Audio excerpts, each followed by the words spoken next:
Well, obviously one of the key tracks of this year's conference is DSM-5, and I'm absolutely delighted now to be joined by John Kupfer, who chairs that particular initiative.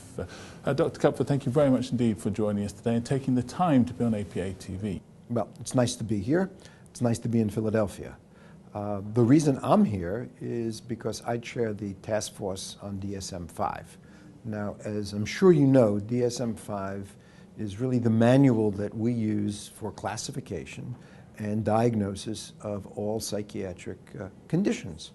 And it serves an important purpose for training. Most importantly, it serves the purpose for us as clinicians to operate in as accurate a framework of guidelines for diagnosis and assessment that we can.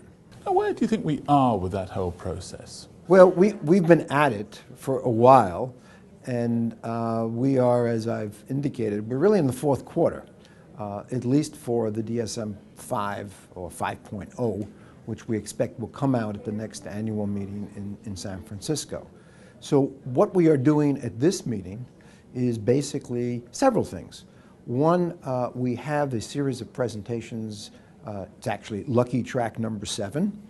And there are at least 7 or 8 presentations which deal with various aspects of where we currently are in terms of our deliberations.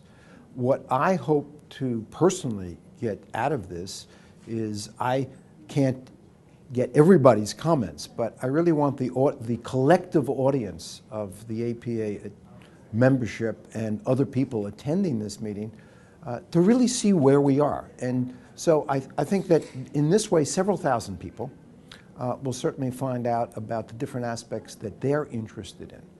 We will get feedback, not just in the corridors, but we will get feedback in terms of the actual comments that people will make at the various sessions.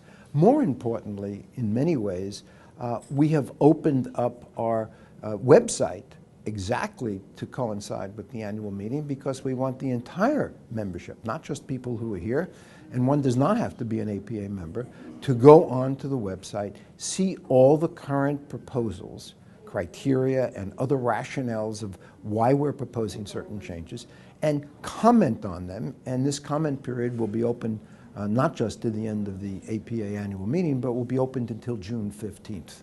So let's stick with your sporting analogy for just a minute, shall we? How close do you think we are to the goal line? I think we're in the red zone at this point, and we are basically very close, depending on what sport you want to use. I was using the football analogy, to feel that we have to do some final recommendations and final changes before we send it to the Board of Trustees. We have various committees and drafting groups working on it.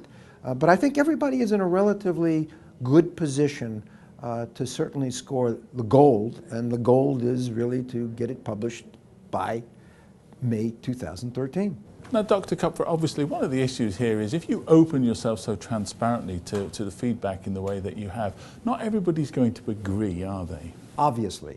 And we will be working with our specific work groups, looking over, again, this commentary. This is something we're kind of used to, if you will. We've already had more than 11,000 comments from around the world. I didn't know there were 158 countries in the world until we started this comment process.